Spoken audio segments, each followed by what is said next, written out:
Well, my special guest tonight has been a major influence on some of the biggest guitarists in the world, and he's played with them too. He's worked with Sir Cliff Richard, Leo Sayer, Jason Donovan, Peter Frampton, Dire Straits, many, many more, too many to mention. You might remember him as the lead guitarist with The Shadows. Remember this classic?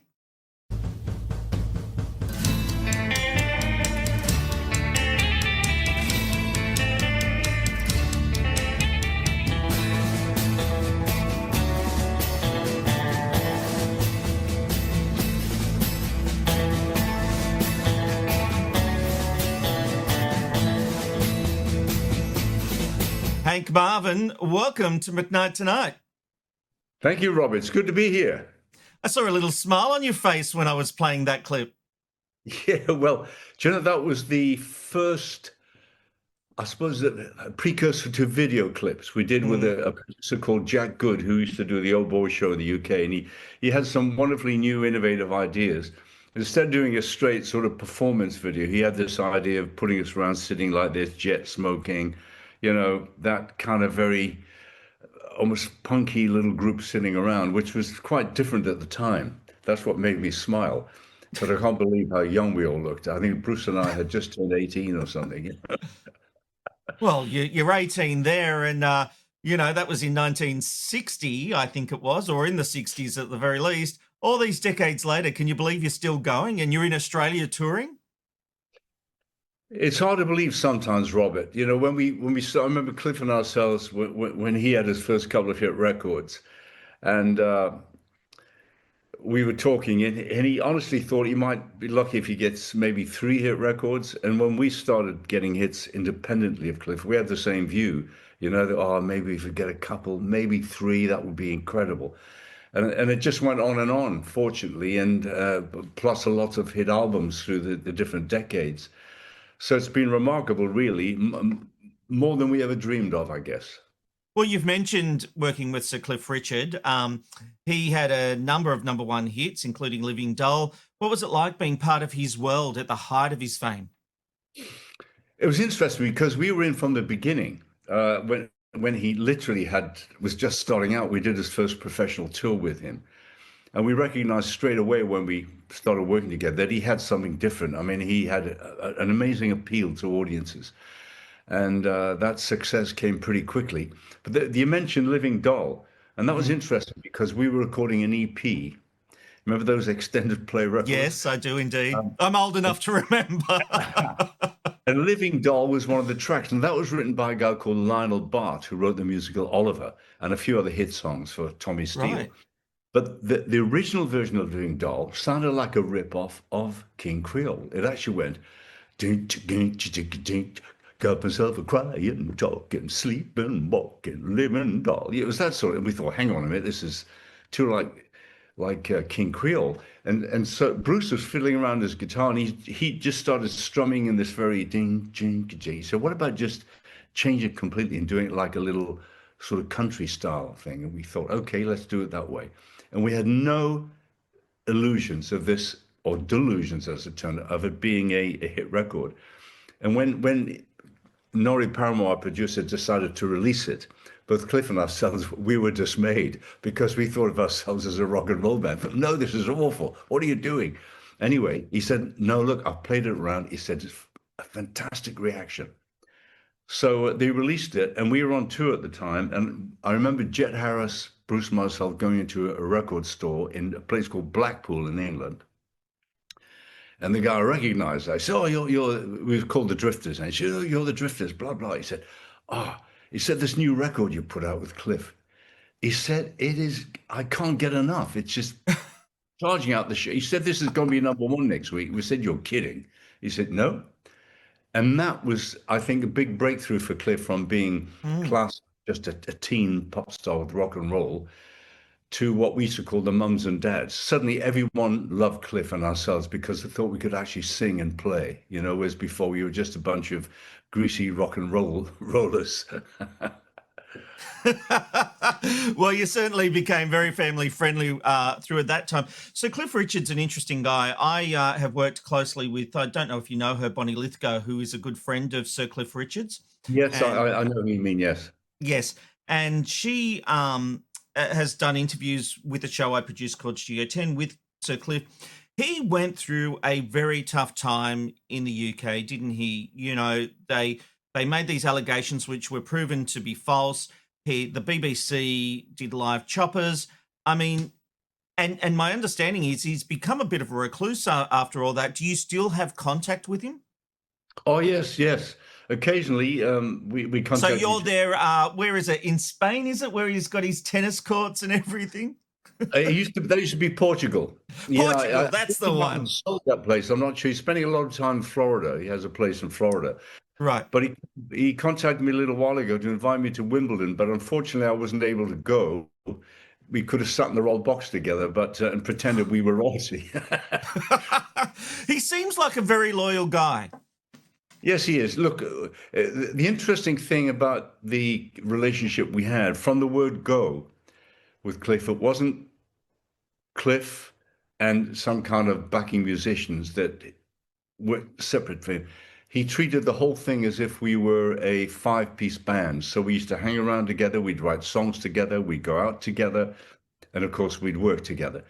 In fact, Cliff was, if you excuse the pun, instrumental in getting us our into our recording contract. He persuaded Norrie to, but funnily enough, not as instrumentalists as a singing group, because Bruce and I used to sing in harmony. So that was our first contract. The instrumental thing was purely by chance.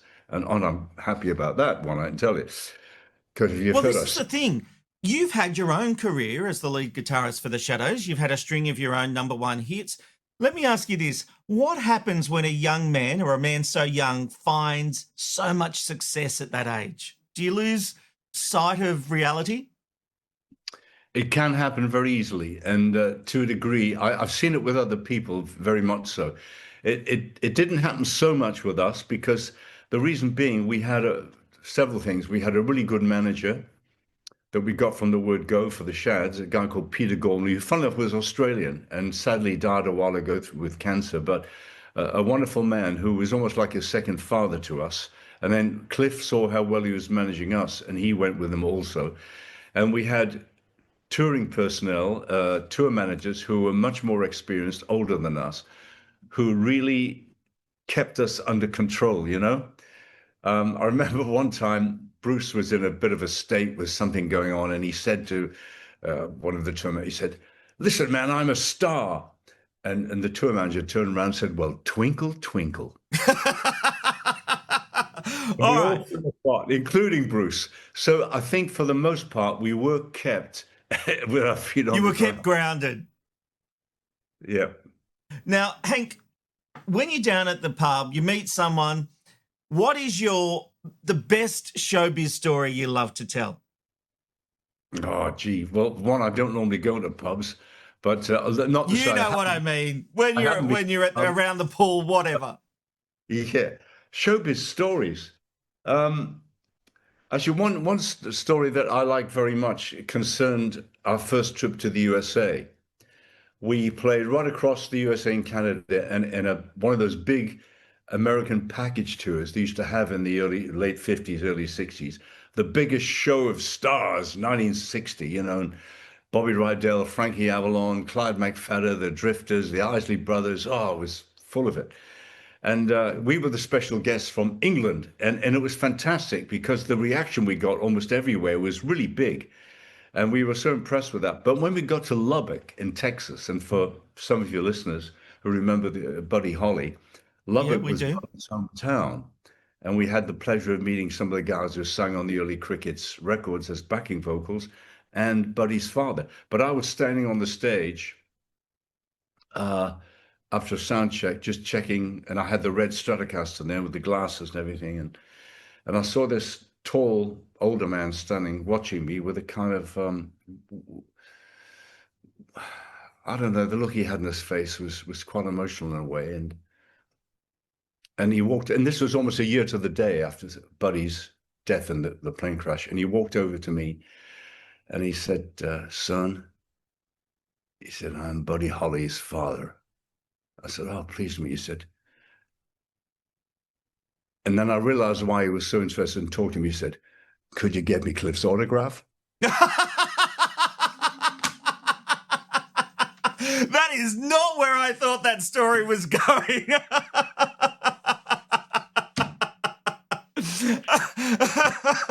Hey, you're here touring in Australia. What can people expect from your concerts? Well, first of all, I'd like to say this, Robert. The music we're doing is based on a kind of jazz or swing music called gypsy jazz. Yeah, I was It's about to not say it's a gypsy jazz, isn't it? it's not indulgent. It's got some good tunes. We don't overextend the improvisation process and the talking bit. I have some funny stories to tell people, which they seem to enjoy.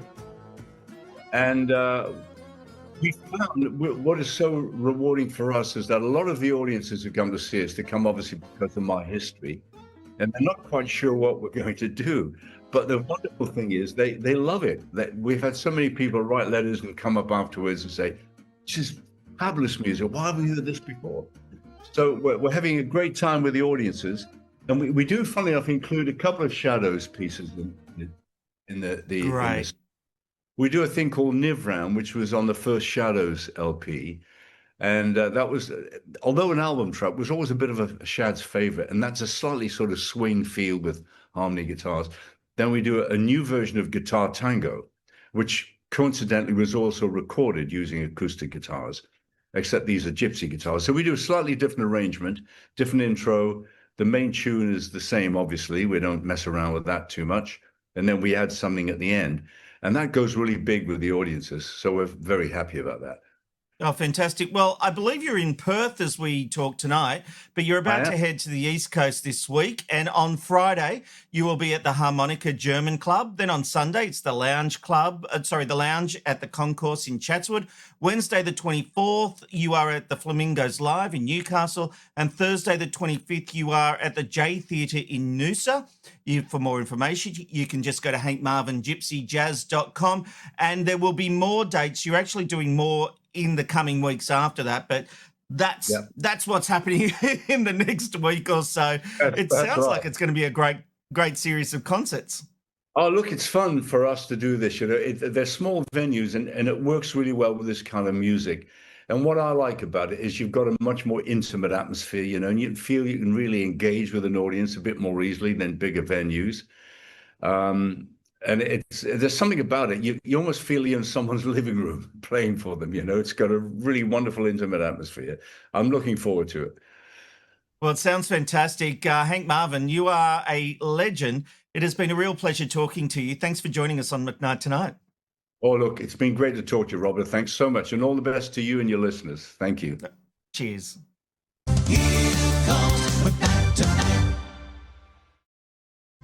What an absolute true gentleman. Just really loved him. All right, let's take a look at some of the feedback coming through to McKnight Tonight. And we've got this one. Dylan says, did Rob buy a new blazer? No, I've worn this one on the show before. I mean, it is a double-breasted blazer, thank you, Dylan. But no, I've certainly worn this one before. Beck says, okay, Hank, I didn't know who you were beforehand. I'm 31 years old for a reference, but I think I'm going to become a fan. All right, Beck. And you're crazy, says Beck has a crush. It just certainly sounds that way, doesn't it?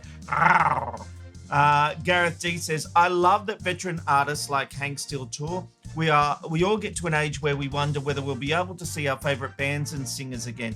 Well, you can certainly see Hank, and there are more tour dates. That's all we could sort of fit in to mention in this interview, but there are more coming. Go to that website.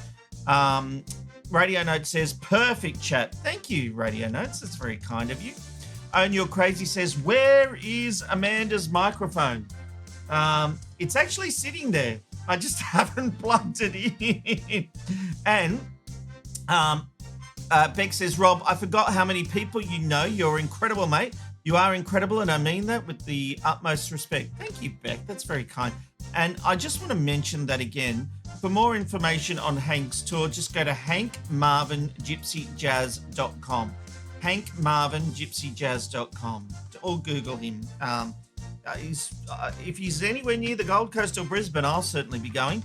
Oh, thank you, Amanda, getting that back up. And You're Crazy says, I bet no one performing in their 50s imagined having a lifelong career in music. No, I think you're absolutely right, and You're Crazy. And Jeanette says, love it, Hank. Love it. Yes, absolutely. I agree with you.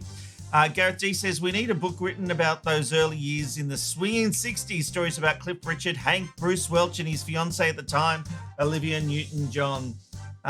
Yes, absolutely. And Radio Notes says, played the local town hall last year. Very well worth a night out this round. Yeah, I couldn't agree more. And Dylan, you've sort of preempted me because, yes, it is time for a backend quickie. It's time for a backend quickie. Oh, yeah, there it is. It's time. Oh, how did that go? It's all about the back. The backend quickie. It's all about the back. The backend quickie. It's all... Well, talking of music, I've written a song. Jasmine's just gave me that. Oh, Dad, are you really putting that in the show? Yes, I am. It only goes for 2.5 minutes. I think it's so catchy. So here's what I did. I wrote a song. Took me about 10 minutes. And then I used an AI program to actually do the music and do the singing. And it sounds really, really good. So I put a link to Spotify. Jasmine! Stop it! Oh, I hit Amanda! Oh, Jesus! No!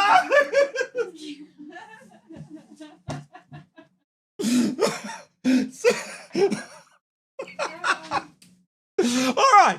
While I try and save my marriage, have a listen. And I've created this is an AI lady that you're going to see. I've given her the name, what was it, Jade Swift, which they've all said it was a mistake doing it like Taylor Swift.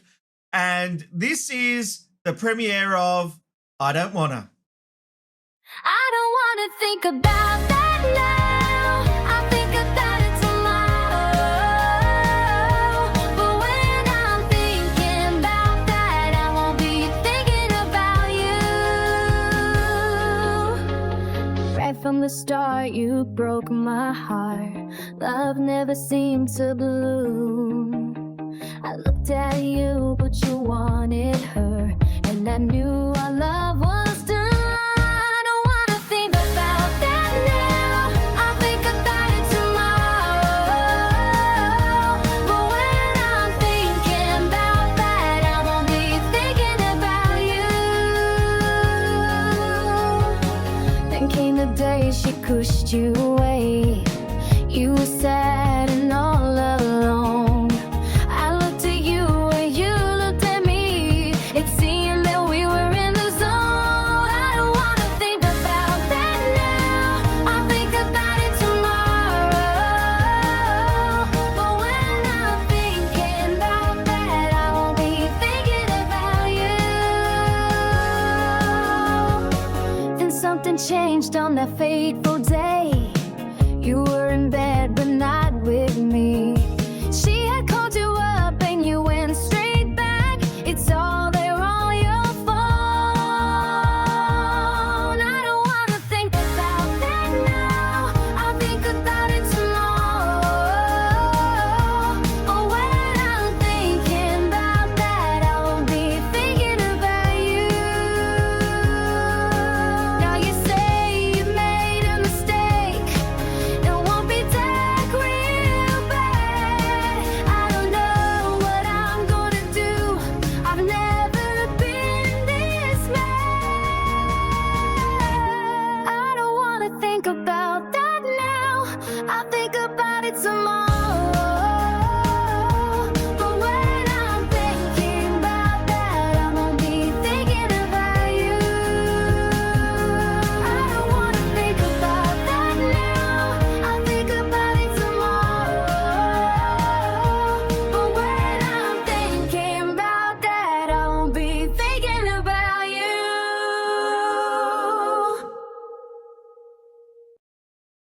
Fear not, I'm still alive.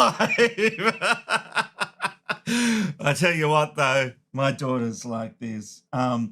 She said to me the other day, she said, you know, my friend Lara, her dad's not posting AI songs on the internet. I said, no, he's not. No, aren't you lucky? Let's take take a look. Some feedback's coming. Before we wrap it up, let's, I must say, not bad for AI. This worries me more now about AI. This is my point, Dylan. I think it's really, really good. I'm playing it just for fun. I mean, I wrote it as a bit of fun. I went through this process for a bit of fun, but I love my pop. I'm addicted to it. Not afraid to like my own work, am I? Own Your Crazy. Rob McKnight is Stock Aitken Waterman. Oh, if only I could have their money. Yeah, absolutely. Radio Note says, we'll get it on air tomorrow. Brilliant. We'll hear it on the airwaves. Jeanette says, who is going into the doghouse tonight, Rob? Yeah. I don't think I'm sleeping in my bed tonight. Do you? Oh, no. Beck says, poor Jazz. I remember what it was like to be your age. I don't think, Beck, your dad was ever as embarrassing as me. In fact, while we saw that one come through and Jazz said, yeah, but Beck, your dad was never posting pop songs on AI, which is true. You're Crazy says the follow-up will be an apology to him. I'll get working on that tonight. I'm so sorry, Amanda. Please forgive me. All right. Radio Nerd says, is this the backend quickie? It's all about the back. Yes, the backend quickie. Thank you for your feedback. Now, big interview tomorrow. So if you know anything about Westall, and it's a place where over 200 students and teachers say they witnessed a UFO. I've been obsessed with this story. And tomorrow we're going to have one of the students who were there. What was it? I want to say, I'm going to get this date wrong. No, it was 1960 something, 6 or 9. And it's a fascinating story. Like over 200 people swear that they saw a UFO land in Westall. We're going to explore this tomorrow. It's going to be fascinating. This isn't a piss take interview. I really want to know. I think it's so easy. I promise you there will be no X-Files music or anything like that. I'm really intrigued as to what these people have to say. I'm really looking forward to it. Hope you can join me for that and plenty more. If I'm still alive, as you all point out. This is McKnight Tonight. We will be back tomorrow at 9 p.m. streaming across the world. It's good night from McKnight. I'm sorry, Amanda! McKnight Tonight. McKnight Tonight. It's good night from McKnight Tonight.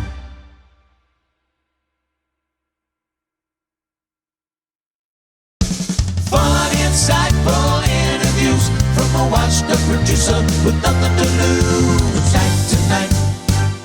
McKnight Tonight. McKnight Tonight. It's good night from McKnight Tonight.